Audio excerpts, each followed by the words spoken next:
Bulan ini banyak bicara tentang ketekunan orang percaya.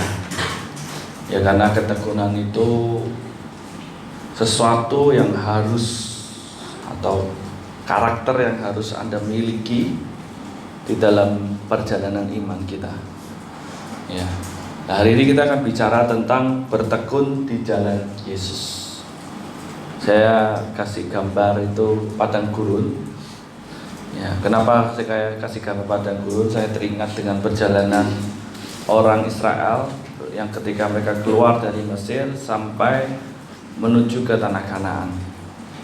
Kenapa saya kasih gambar begini? Karena orang Mesir pada waktu dia melakukan perjalanan menuju ke tanah Kanaan, itu perjalanan yang tidak mereka kenal. Nah, di dalam perjalanan padang gurun itu pastinya ada mungkin binatang buas, kena panas terik yang tinggi, ya, resiko haus dan macam-macam. Nah, itu sama dengan perjalanan iman kita. Perjalanan iman kita itu seperti itu, dimana di situ kita melakukan perjalanan yang kita tidak pernah ketahui, ya. Ada jerat atau perangkap-perangkap yang kita nggak tahu, itu seperti binatang buas. Terus juga terjadi ada yang namanya penderitaan, ya, di mana ada pergumulan masalah. Nah, kenapa orang Israel bisa sampai menuju tanah Kanaan? Karena Israel itu disertai oleh Tuhan. Ya, ketika dia melakukan perjalanan menuju dari Mesir ke tanah Kanaan, disertai dengan tiang awan, tiang api. Nah, hari ini kita akan juga belajar dari bagaimana supaya kita bisa bertekun di jalan Yesus. Tujuan firman Tuhan hari ini supaya dapat mengikut Yesus dengan benar. Jadi supaya Anda dan saya bisa mengikut Yesus dengan benar. Mari kita baca dulu di dalam Matius 16 ayat 24. 2-3. Lalu Yesus berkata kepada murid-muridnya, setiap orang yang mengikut aku, ia harus menyangkal dirinya, memikul salibnya, dan mengikut aku. Ada kalau perhatikan ayat ini dikatakan gini, lalu Yesus berkata kepada murid-muridnya, dia memberikan satu syarat, setiap orang yang mau mengikut aku, ia harus menyangkal dirinya, memikul salibnya, dan mengikut aku.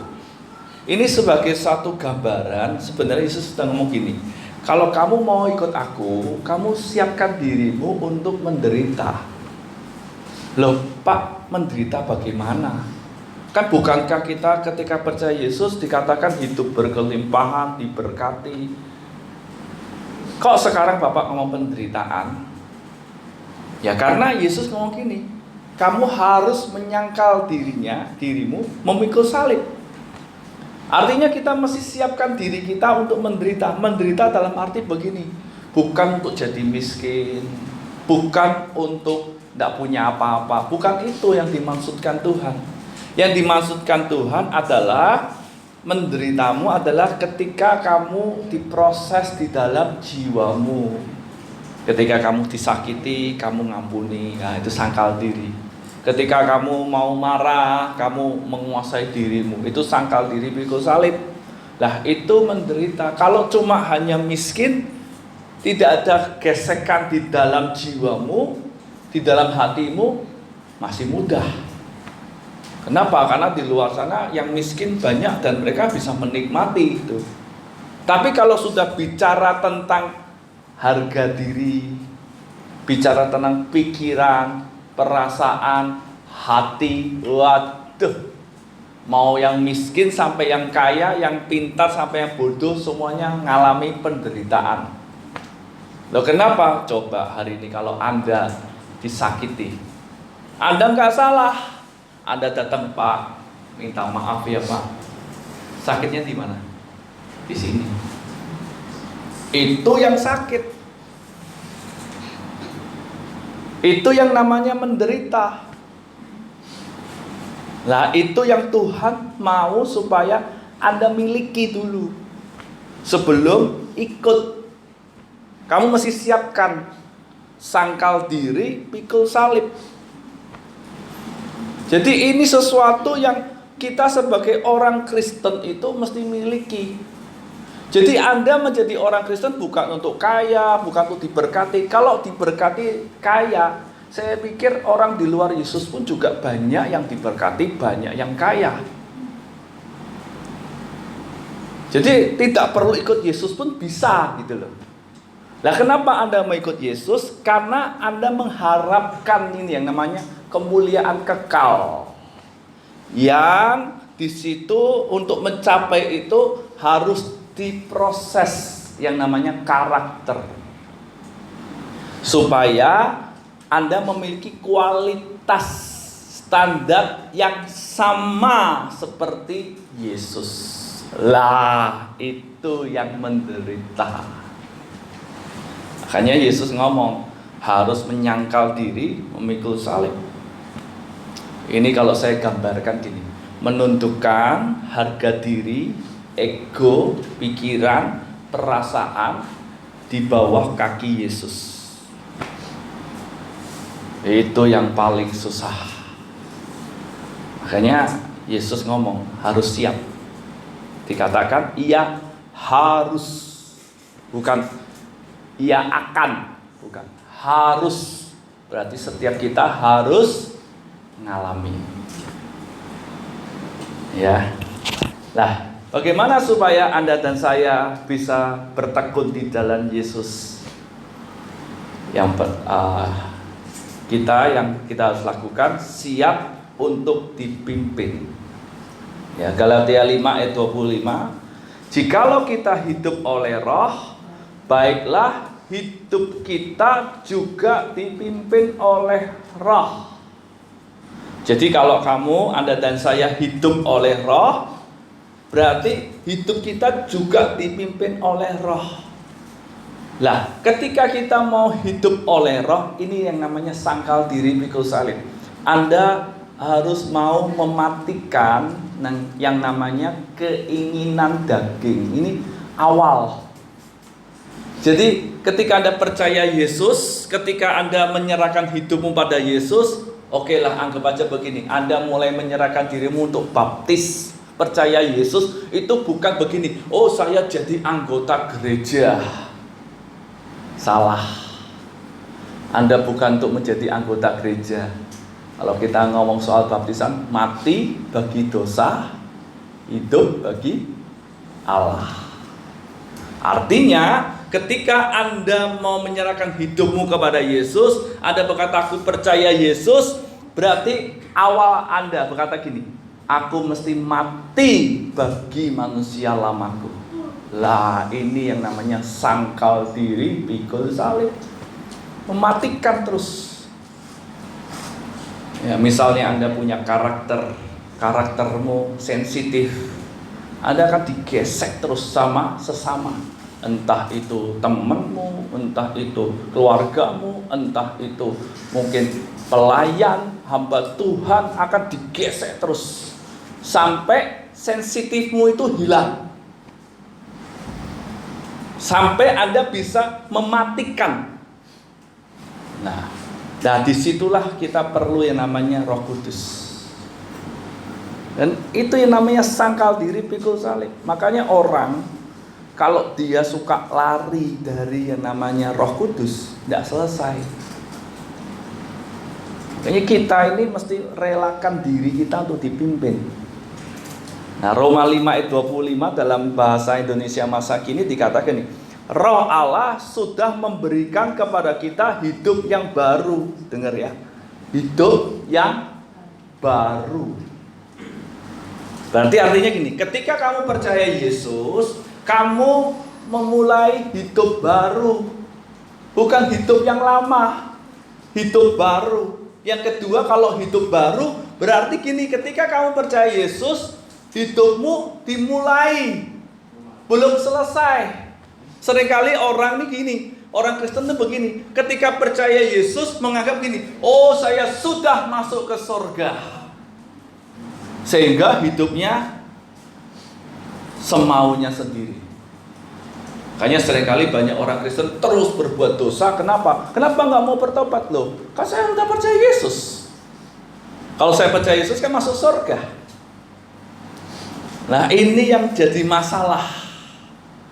Makanya di dalam bahasa Indonesia masa kini, Roh Allah sudah memberikan kepada kita hidup yang baru. Ya, hidup yang baru artinya gimana? Dulu Anda mungkin ya ada orang yang kalau disakiti dia bales. Ya. Hidupnya dikuasai oleh emosi, dikuasai oleh iri hati. Pokoknya hidupnya semaunya saya sendirilah. Kalau kamu salahin saya pukul dulu. Tapi ketika percaya Yesus, ketika dia mulai menyerahkan hidupnya kepada Yesus, Roh Kudus mulai penuh dalam hidupnya, Roh Kudus mulai memimpin. Lah disitulah hidup baru. Dimana ketika disakiti, Anda mau balas, tidak bisa. Tuhan berkata, ampuni ya. Waduh. Ya ini namanya perasaanmu, pikiranmu ini ditundukkan. Maka dari itu firman Tuhan ngomong gini, oleh sebab itu ia jugalah harus menguasai hidup kita. Jadi Roh Kudus mesti menguasai hidupmu ini loh. Supaya di dalam hidupmu yang baru ini, hidupmu ini bukan lagi menurut apa yang kamu mau, tapi menurut apa yang Tuhan mau.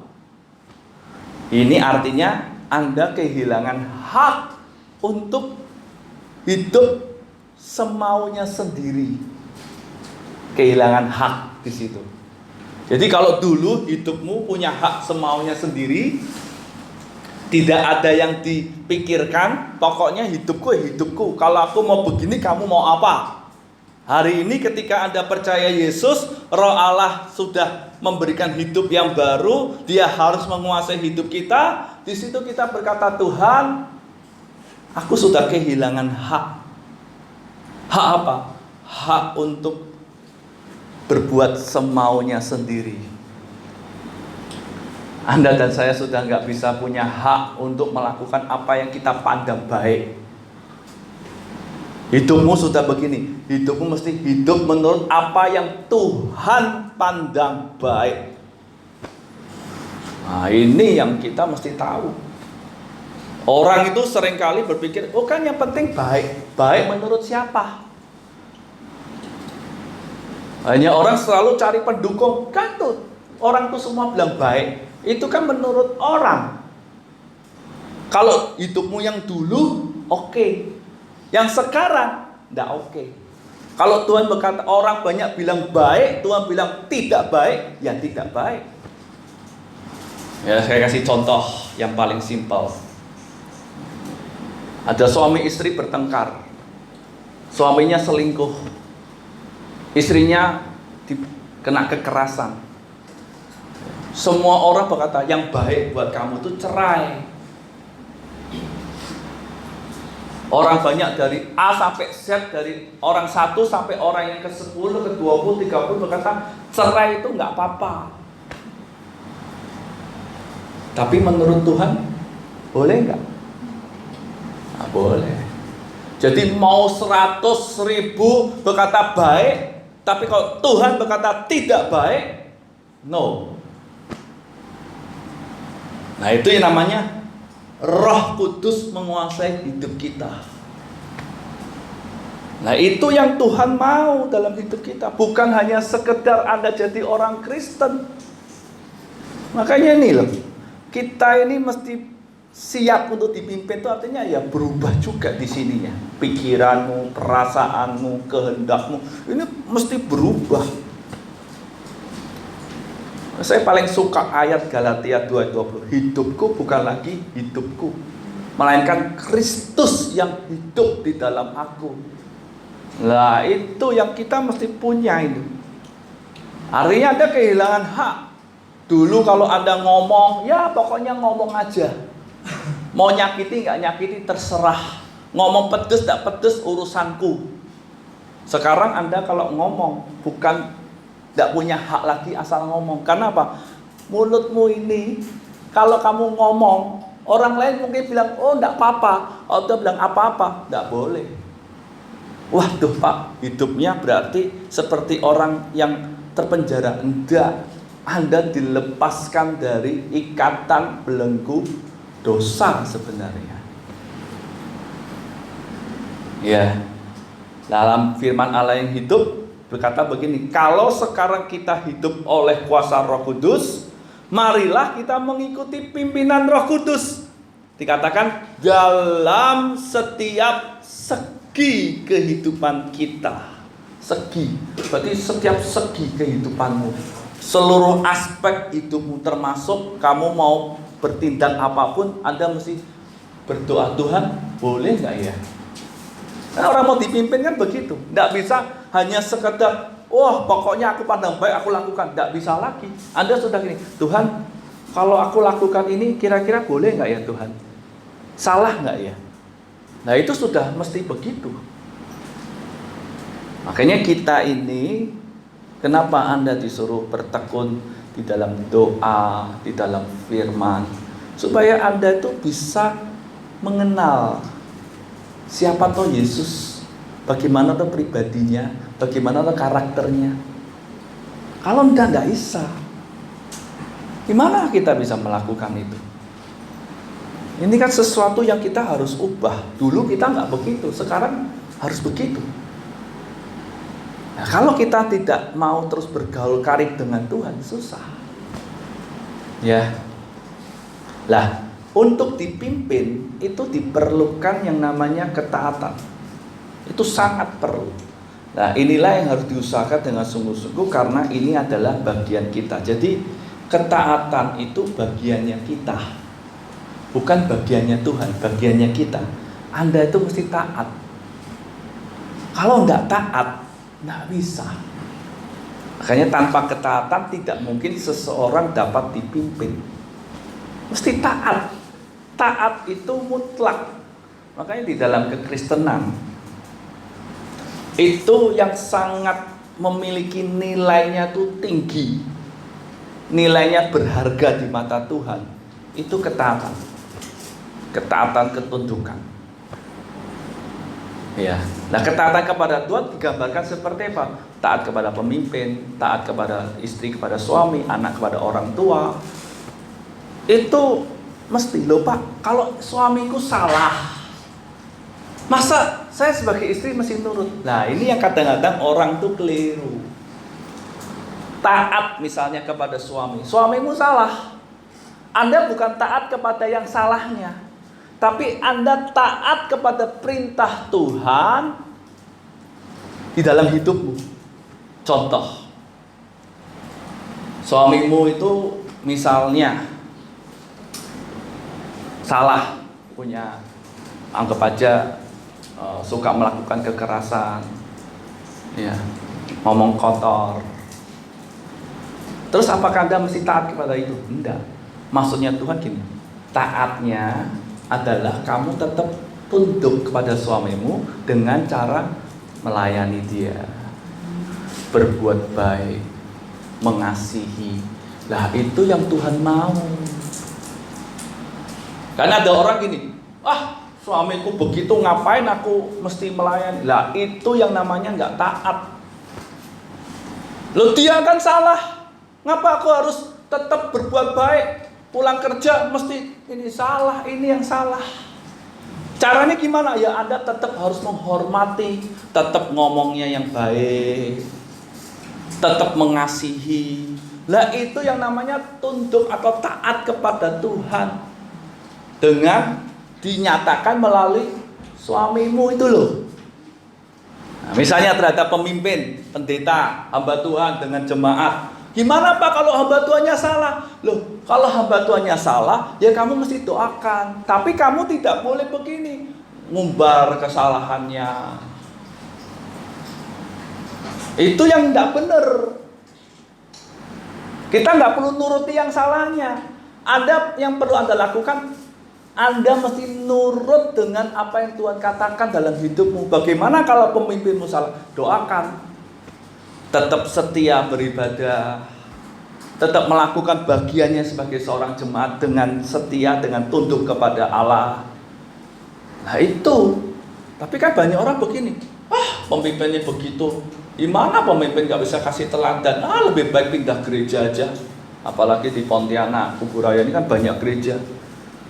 Makanya kan orang, maaf kata ya, orang Pontianak ini saya kalau sudah beberapa tahun di sini saya coba menyelidiki ya gereja-gereja. Seringkali saya coba lihat lebih banyak dari gereja A pindah ke gereja B. Nggak cocok pindah ke gereja C. Kenapa? Karena nggak mau taat, kecewa, sakit hati dengan pendetanya. Pendeta begitu. Terus kalau udah ke gereja lain diumbar kesalahan. Nah ini yang nggak bener. Loh Pak, memang faktanya begitu. Nggak bisa. Itu sudah nggak bener, nggak taat. Makanya saya katakan ketaatan itu bagiannya kita, bukan bagiannya Tuhan. Nah seringkali banyak anak Tuhan tidak melakukan bagiannya dengan berbagai macam alasan. Ya seperti contoh di Alkitab, Saul sama Tuhan. Waktu itu Saul disuruh Tuhan melalui Samuel untuk perang sama bangsa Amalek untuk supaya dibunuh semuanya. Pokoknya dari bapak, mama, laki, perempuan, anak, binatang semuanya dibunuh. Hari itu setelah perang menang, Samuel tanya, apa yang kamu lakukan? Loh aku perang menang ini, Samuel bangga dia. Terus Samuel bilang, loh aku tuh dengar tuh ada binatang, untuk apa? Lah Saul ini orang tuh kenapa seringkali nggak catat? Karena melihat fakta. Saya pikir binatang ini untuk korban persembahan. Yang kedua, Saul berkata gini, karena saya takut kepada rakyat. Nah seringkali kenapa Anda nggak bisa taat? Karena Anda lihat fakta. Loh, saya pikir nggak apa-apa. Kan saya melakukan yang baik. Saya pikir. Nah ini loh. Orang suruh ampuni itu orang. Saya pikir nggak perlu. Kalau diampuni terus kan dia nggak bertobat. Faktanya kelihatannya benar. Tapi salah di mata Tuhan. Yang kedua, seringkali kita melihat pendapat orang banyak. Loh orang banyak aja enggak apa-apa. Ngapa kita kok apa-apa? Inilah. Ketaatan kita ini bagiannya kita yang mesti diusahakan. Bukan hanya sekedar kita hanya jadi orang Kristen. Diusahakan dengan sungguh-sungguh. Makanya saya katakan ketaatan itu memiliki nilai yang sangat berharga di mata Allah. Iman itu sama dengan taat. Loh Pak kok bisa begitu? Kalau baca di Ibrani 11 soal dikatakan gini, karena iman Abraham menyerahkan anaknya. Karena iman, selalu katakan karena iman. Karena Anda memiliki iman, di situ ada ketaatan. Jadi kalau orang berkata, oh saya punya iman, dilihat aja taat nggak? Oh, dalam hal ngampuni aja nggak bisa, kok ngomong punya iman? Dalam hal ketaatan aja nggak bisa, kok ngomong punya iman? Ya nggak bisa. Makanya orang tuh kalau mau bertekun di dalam Yesus itu harus mau dipimpin oleh Roh Kudus, dan ini diperlukan ketaatan. Tanpa ketaatan tidak bisa. Jadi jangan harap Anda itu bisa sampai pada tujuanmu dengan baik, menyelesaikan hidupmu dengan baik, kalau Anda nggak mau taat. Makanya Tuhan katakan bukan orang yang berseru-seru kepadaku Tuhan, Tuhan yang dapat masuk dalam kerajaan surga, tetapi orang yang melakukan kehendak Bapa. Taat. Dan itu sangat berharga nilainya di mata Allah. Jadi bagi Tuhan itu Kamu mau melakukan apapun yang paling bagus sekalipun, tapi kalau di dalamnya tidak ada unsur ketaatan, percuma. Saya kasih contoh gini, orang tua dengan anak. Kalau Anda punya anak, anakmu 1 bulan kasih Anda 1 miliar. 1 miliar itu kan bisa beli mobil Innova, bisa beli tas Hermes, ya toh, apalagi bisa punya rumah. Tapi anakmu bilang gini, data kasih 1 miliar, rumah semua fasilitas dikasih, gak usah beli, itu uang jajan aja. Tapi anakmu itu selalu berontak sama kamu. Diomongin apa? Kau bapak mama tak tahu, hidup aja saya biayai yo. Anda mau punya anak begitu? Anda akan berkata, lebih baik aku miskin tapi punya anak yang nurut daripada aku kaya, berlimpah harta, anakku kasih tapi aku kehilangan dia. Betul tidak? Artinya begini loh, kamu mau lakukan apapun yang paling bagus, gereja kamu talani, bangun gereja, oh saya bangun, pendeta difasilitasi, semua kamu lakukan, yang baik-baik kamu lakukan menurut pandangan manusia, tapi kamu gak mau taat, percuma. Jadi Tuhan tuh gak lihat seberapa besar yang kamu mau korbankan, tapi seberapa besar kamu mau berkorban untuk taat. Ini yang penting. Makanya ketaatan itu memiliki nilai yang sangat berharga di mata Allah. Ya, jadi ini sangat-sangat penting. Karena banyak orang Kristen berpikir, karena memakai cara atau model dunia. Oh, kalau aku berikan yang paling banyak, nanti berkatku di surga banyak. Salah. Bagi Tuhan gini, nilai yang paling berharga itu taat. Walaupun itu kecil, tapi kalau mau taat, bagi Tuhan nilainya berharga. Ini yang Tuhan mau dalam hidup kita. Anda punya anak, kalau anakmu walaupun mungkin kurang pinter, tapi kalau disuruh apapun langsung dilakukan dengan baik, sesuai dengan perintahmu, seneng gak? Pasti seneng. Nah, Tuhan juga sama. Makanya Anda dan saya itu mesti mengusahakan tuh di sini. Sungguh-sungguh itu untuk apa? Taat. Gimana Tuhan supaya saya bisa sungguh-sungguh untuk taat? Nah, itu sebabnya kenapa kita mesti dipimpin oleh Roh. Nah, untuk bisa dipimpin oleh Roh, ya pasti harus mau Anda mengerjakan baca firman, renungkan, berdoa, itu harus. Kalau tidak bisa.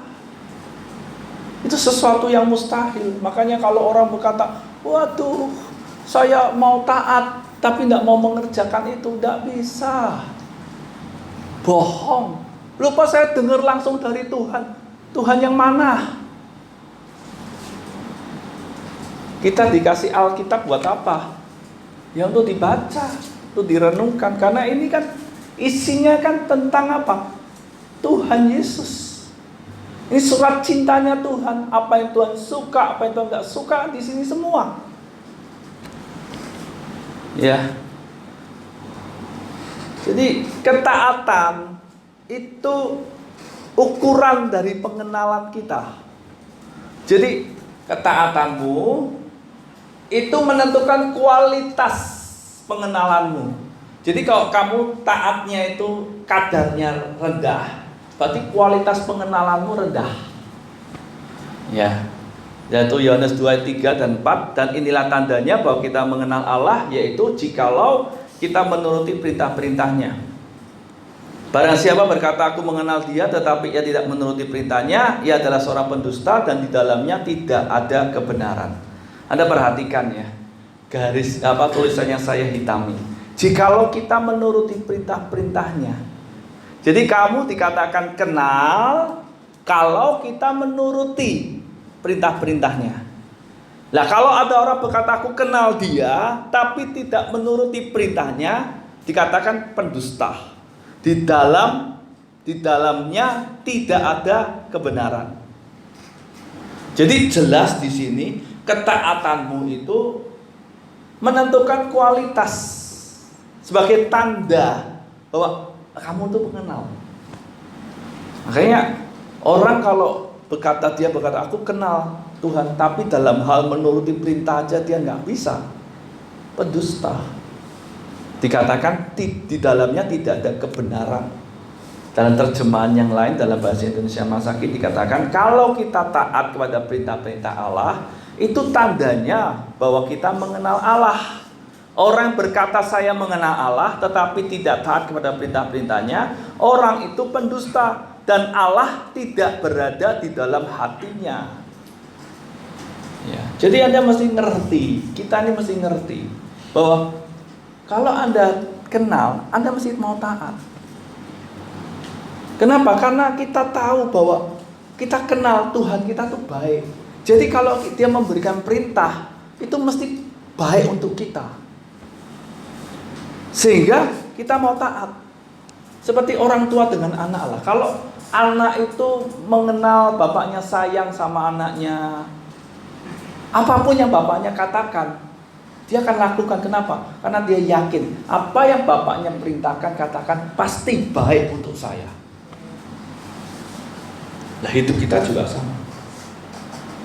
Kalau kamu mengenal, kamu punya Tuhan yang baik, kamu kenal kebaikannya, kemurahannya, segala kasihnya dalam hidupmu, pengorbanannya dalam hidupmu, maka ketika kamu kenal dan ketika dia memberikan perintah, ketetapan atau perkataannya dalam hidupmu, Anda dan saya akan dengan rela hati untuk mau taat.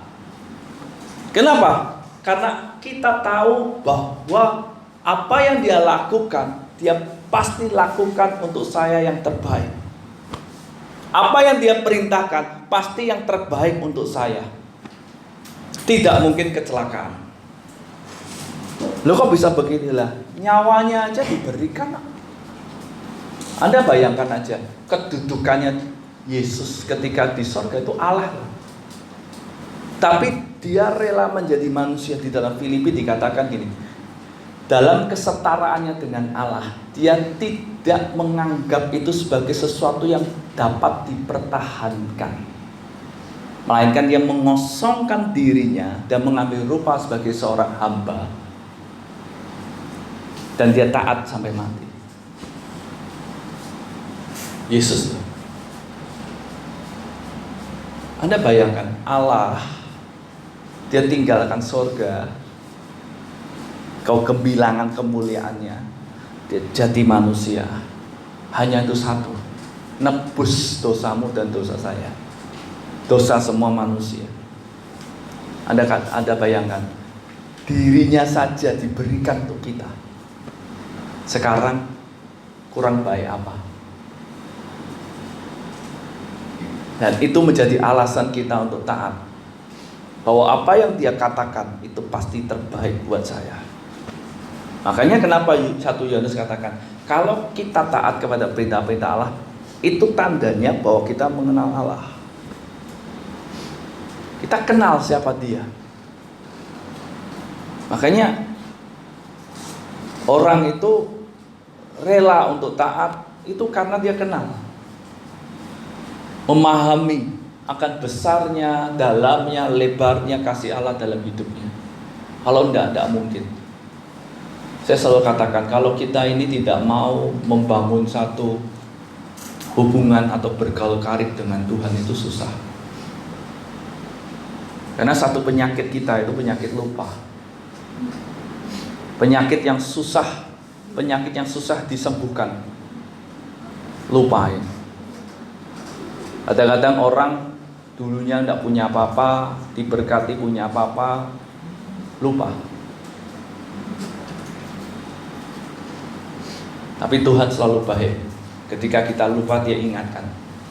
Melalui masalah, melalui problem, pergumulan. Tapi lebih dari semuanya itu, maukah kita belajar untuk mengenal Dia? Maukah kita belajar untuk memahami, mengerti akan betapa besarnya, dalamnya, tingginya, luasnya kasih Allah dalam hidup kita,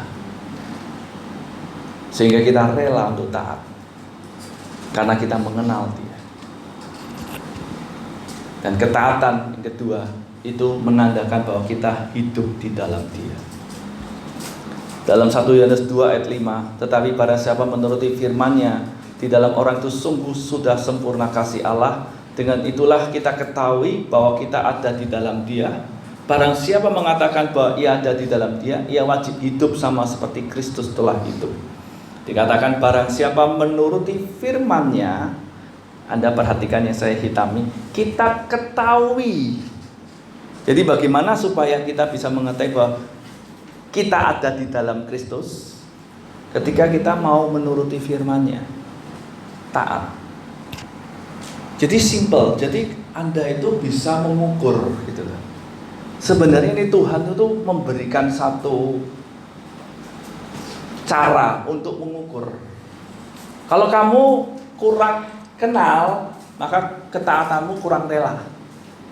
Nah, kalau kamu sudah, Anda dan saya ini kurang taat, berarti kita ini belum berada di dalam Dia. Nah, itu menjadi ukuran kita supaya kita ini berjuang. Kok aku masih ini ya, berontak ya? Aku kok belum taat ya? Ya, aku mau lebih lagi berjuang. Bagaimana supaya aku bisa taat? Anda mulai bertekun di dalam doa, mulai minta anugerah supaya diberi hikmat untuk supaya kita bisa taat. Makanya ini sebenarnya ukuran. Dan ini untuk supaya Anda dan saya tuh bisa meningkatkan kualitas imanmu, supaya kita ini sesuai dengan standarnya Bapa Allah kita. Ya. Makanya di dalam 1 Yohanes 2 ayat 6, Yohanes melalui firman-Nya berkata gini, barang siapa mengatakan bahwa ia di dalam Dia, nah ini ukurannya, ia wajib hidup sama seperti Kristus telah hidup. Anda perhatikannya, wajib hidup sama seperti Kristus telah hidup. Telah hidup. Berarti begini, loh Pak, berarti saya harus di kayu salib mati kan? Enggak. Yang Tuhan maksudkan gini, hidupmu itu wajib seperti waktu Kristus hidup. Ya, dalam bahasa Indonesia masa kini, tetapi orang yang taat kepada perkataan Allah, orang itu mengasihi Allah dengan sempurna. Itulah tandanya bahwa kita hidup bersatu dengan Allah. Jadi di dalam Dia itu artinya gini, bersatu dengan Allah. Maksudnya apa tuh hidup di dalam Dia bersatu dengan Allah? Artinya gini, ketika kamu taat, berarti kamu gini, selaras dengan pikirannya, selaras dengan perasaannya, selaras dengan kehendaknya, selaras dengan hatinya, setujuan dengan Dia. Itu yang namanya Anda bersatu. Bersatu itu bukan begini, gandengan tangan, itu bersatu. Enggak. Orang gandengan tangan bisa jadi pikirannya enggak bersatu. Yang satu mikir sana, yang satu mikir sini. Orang bisa tidur bersama, belum tentu bersatu. Kenapa? Karena bisa jadi pikirannya yang satu ke sana, pikiran satu ke sini. Jadi orang bersatu itu bukan berarti gandengan tangan. Kita berdoa di tempat bergandengan tangan. Yuk kita bersatu dengan bergandengan tangan. Apakah itu bersatu? Belum tentu juga. Karena ketika bergandengan tangan, mungkin yang satu mikir rumahku belum tak kunci tadi. Yang satu lagi mikir, tadi tokoku tok lupa tak ambil uangnya ya. Yang satunya lagi mikir lagi, anakku belum tak kasih makan. Kan belum tentu bersatu. Bersatu itu bagaimana? Pikiranmu, perasaanmu, kehendakmu, hatimu itu setujuan dengan Dia. Itulah bersatu. Makanya ketaatan itu bicara tentang tanda bahwa kita hidup di dalam Dia. Kenapa? Ketika Anda mau taat, pasti pikiranmu bersatu. Nggak mungkin tidak. Kenapa kamu mau taat? Karena kamu mau bersatu dengan Dia. Perasaanmu mau bersatu dengan Dia, hatimu mau bersatu dengan Dia.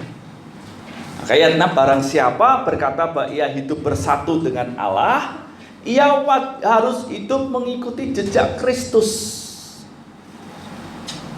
Nah, jejak Kristus ya bagaimana? Nah, kita mau lihat di dalam 1 Petrus 2:19-25.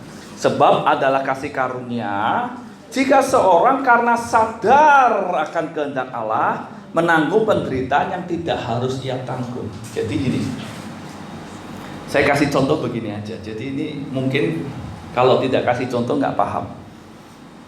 Saya kasih contoh begini, suami istri misalnya.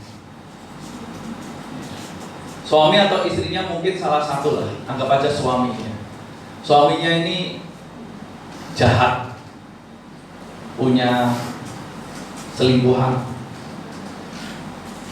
Lah, ketika istrinya mengetahui begitu, apa yang dilakukan istri? Paling simpel itu, paling aman, paling enak, lepas dari penderitaan, itu adalah cerai. Tapi ketika dia ini mau hidup di dalam jalannya Yesus, maka dia sadar dulu ini, bahwa ini kasih karunia yang Tuhan dalam hidupku. Kenapa? Karena saya sadar akan kehendak Allah.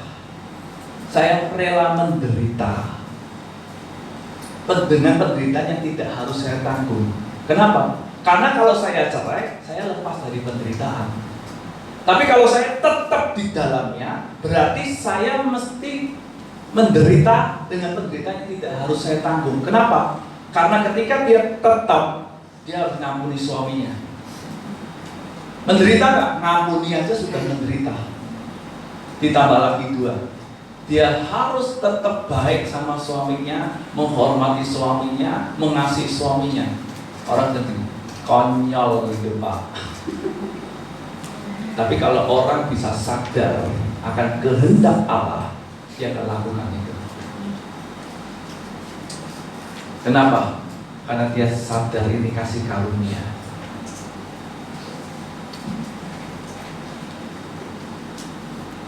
Berapa banyak orang berkata gini, apa ini?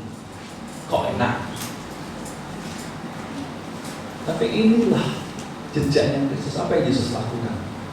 Dia sadar akan kehendak Allah, bahwa ketika dia menderita, Yesus menderita, dia lakukan itu dengan satu kesadaran bahwa aku harus selamatkan manusia.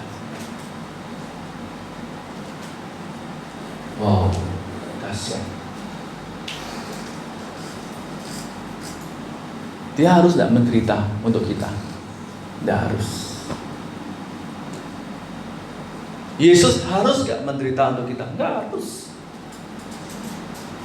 Tapi dia lakukan dengan kesadaran karena dia tahu ini anugerah yang saya mau terima untuk supaya manusia bisa diselamatkan. Makanya ayat 20, sebab dapatkah disebut pujian kalau kamu menderita pukulan karena kamu berbuat dosa? Tetapi jika kamu berbuat baik dan karena itu kamu harus menderita, maka itu adalah kasih karunia pada Allah. Seringkali kita nggak rela menderita sedikit, marah, ngomel, nyalahkan orang. Kenapa? Karena nggak rela. Saya katakan, rela nggak kamu? Kamu lakukan itu untuk aku, rela nggak?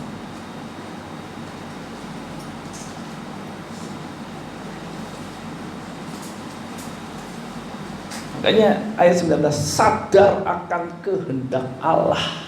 Wow, ini dahsyat. Berapa banyak orang yang sadar akan kehendak Allah dan rela untuk melakukan itu? Orang lebih sadar akan kehendaknya sendiri. Aku nggak rela. Orang lebih suka memuaskan hawa nafsunya karena merasa harga dirinya diinjak. Tapi kalau kau rela nggak harga dirimu hilang karena kehendak Allah? Ya Tuhan, tidak apa-apa. Demi Engkau aku mau lakukan itu. Demi Engkau Yesus aku mau lakukan itu. Karena kasih-Mu cukup buat bagi aku. Kau rela nggak? Makanya dikatakan, tetapi jika kamu berbuat baik dan karena itu kamu harus menderita, maka itu adalah kasih karunia pada Allah. Wow. Sebab dikatakan 21, untuk itulah kamu dipanggil. Karena Kristus pun telah menderita untuk kamu dan telah meninggalkan teladan bagimu supaya kamu mengikuti jejaknya. Mengikuti jejaknya loh. Jadi Yesus lakukan itu untuk supaya kita bisa lihat, oh, kalau Allah nggak jadi manusia kan kita, oh itu kan Allah, tidak ada contoh. Tapi Allah jadi manusia untuk memberikan contoh. Ini loh itu kan, saya sudah jadi manusia. Saya ngalami. Nah sekarang saya juga ingin kamu meneladani saya. Yesus kan Tuhan Pak, dia manusia 100%. Tapi Yesus kan tanpa dosa kita juga diampuni dosanya, dipenuhi Roh Kudus sama Yesus, seperti Yesus dipenuhi Roh Kudus. Sekarang Tuhan lagi nih, ayo ikuti jejak, yuk. Mau nggak? Atau kita berkata gini, oh nggak bisa, saya rugi dong. Makanya Yesus ngomong, tidakkah kamu lebih suka menderita karena aku? Orang untuk hal-hal jasmani dunia itu lebih suka menderita, lebih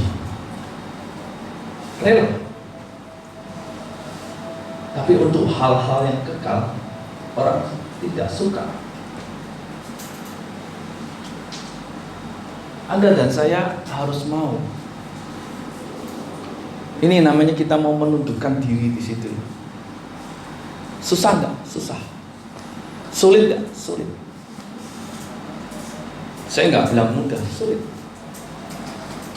Makanya saya katakan, jadi miskin itu lebih mudah daripada menderita. Kalau udah mau bicara menundukkan diri kita, itu mau Anda mau miskin, kaya, menengah, pinter, bodoh, semuanya ngalamin. Dan itu yang paling susah. Nah, apa yang Yesus lakukan? Ia tidak berbuat dosa dan tipu tidak ada dalam mulutnya. Ketika ia dicaci maki, ia tidak membalas dengan mencaci maki. Ketika ia menderita, ia tidak mengancam, tetapi ia menyerahkannya kepada Dia yang menghakimi dengan adil. Ia sendiri telah mengikut dosa kita di dalam tubuhnya di kayu salib, supaya kita yang telah mati terhadap dosa hidup untuk kebenaran. Oleh bilur-bilurnya kamu telah sembuh. Saya mau katakan begini, Anda perhatikan ayat 24. Ia sendiri telah memikul dosa kita di dalam tubuhnya di kayu salib, supaya kita yang telah mati terhadap dosa hidup untuk kebenaran. Saya kasih gambaran begini, Anda disuruh mengikuti jejaknya Tuhan. Dalam hal apa? Ini, Tuhan mau Anda menderita dengan apa yang tidak harus Anda tanggung. Untuk apa? Untuk supaya orang itu, orang yang nyakitimu itu bisa hidup untuk kebenaran. Artinya gini, kalau Anda misalnya suamimu jahat, tidak, orang bilang, oh itu pasti bisa bertobat. Tapi Anda sebagai istri itu mau tetap mengasihi, mau ngampuni, mau tetap melayani dengan baik, mau berbuat baik. Artinya gini, Anda sedang mau menyelamatkan hidup daripada suamimu itu. Jadi kalau Anda tetap marah, benci, Anda sedang mendorong suamimu itu untuk masuk neraka. Makanya kenapa teman? Kalau kamu ngampuni, bapakmu di surga juga ngampuni. Kalau kamu nggak ngampuni, bapakmu di surga nggak ngampuni. Kenapa? Karena ketika kamu tidak mengampuni, itu sama saja kita mendorong orang untuk masuk neraka. Berarti kita juga sama jahatnya dengan orang yang menyakiti kita. Halo? Apa Yesus lakukan? Ia sendiri telah memikul dosa. Jadi ketika kamu mengambil bagian itu, Anda itu sebenarnya sedang memikul.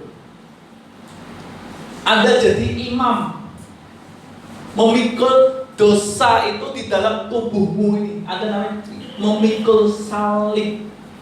Sangkal diri, pikul salib. Anda memikul salib. Ketika Anda memikul salib, disitulah nanti Anda sedang menyelamatkan. Kayaknya kalau Anda harus diperhadapkan dengan mungkin orang tua yang mungkin jahat dengan Anda, atau suami, atau istri, atau anak, atau saudara sekandung, itu bagus. Kenapa? Karena Anda diberi kasih karunia untuk nyelamatin lewat hidupmu ini. Anda mikul salib jadi imam. Yesus jadi imam. Anda jadi imam. Anda memikul. Jadi imam yang berdoa bersiapa, Tuhan tolong dia. Dalam jasmani Anda mulai mengasihi dia. Nah disitulah Anda nyelamatin orang itu. Tapi kalau Anda dan saya berkata begini, ngapain diampuni, biarin aja, biar mati sana. Loh, Anda dorong dia masuk neraka.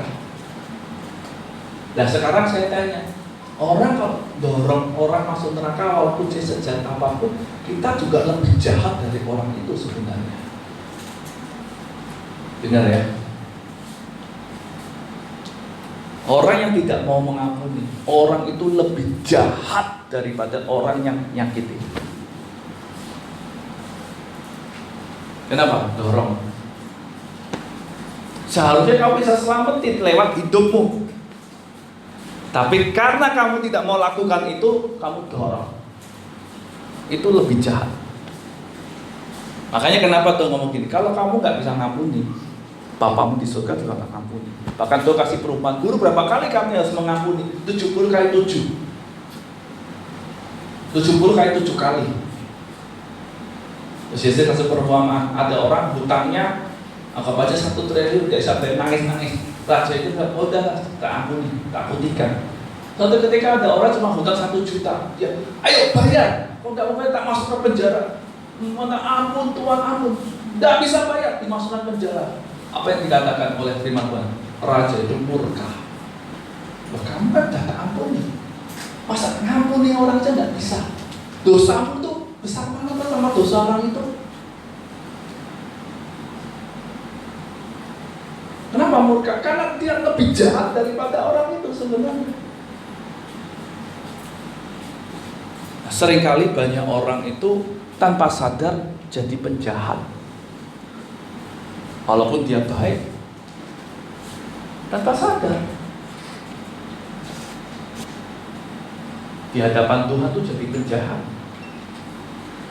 Makanya ini begitu pentingnya kita itu mesti mengasihi, mengampuni, supaya kita nyelamatin, supaya orang itu bisa hidup untuk kebenaran nantinya. Dikatakan oleh bilur-bilurnya kamu telah sembuh. Jadi lewat hidupmu di dalam Yesus itu nanti bisa menyembuhkan penyakit. Penyakit itu kan gak selalu jasmani ya, penyakit dosa, keterikatan dosa, nakal ya, apalagi tukang zina, apalagi tukang tipu, macam-macam, itu penyakit. Nah nanti akan apa? Menyembuhkan itu lewat hidupmu di dalam Yesus. Nanti itu mengimpartasi itu. Nanti bilur Yesus dan menyembuhkan lewat hidupmu. Sebab dahulu kamu sesat seperti domba, tetapi sekarang kamu telah kembali kepada gembala dan pemelihara jiwamu. Tuhan ingin ingatkan, dulu tuh kamu tuh jahat loh. Sekarang kan kamu bisa Nah sekarang gini, ayo bawa lewat hidupmu itu. Nah, ini yang Tuhan mau dalam hidup kita. Makanya dari awal saya katakan ketaatan itu tanda Anda mengenal. Ketaatan itu tanda bahwa Anda hidup di dalam Dia. Jadi kalau orang itu tidak mau belajar di situ, susah. Makanya Anda dan saya itu harus mau bertekun di situ. Bertekun apa? Lewat firman, bertekun lewat doa. Itu kekuatan kita. Tanpa itu nggak bisa. Dan Anda kan bilang begini, Alkitab itu kekonyolan. Kenapa? Menderita sesuatu menderita yang tidak harus ia tanggung. Susah. Dan dikatakan itu kasih karunia.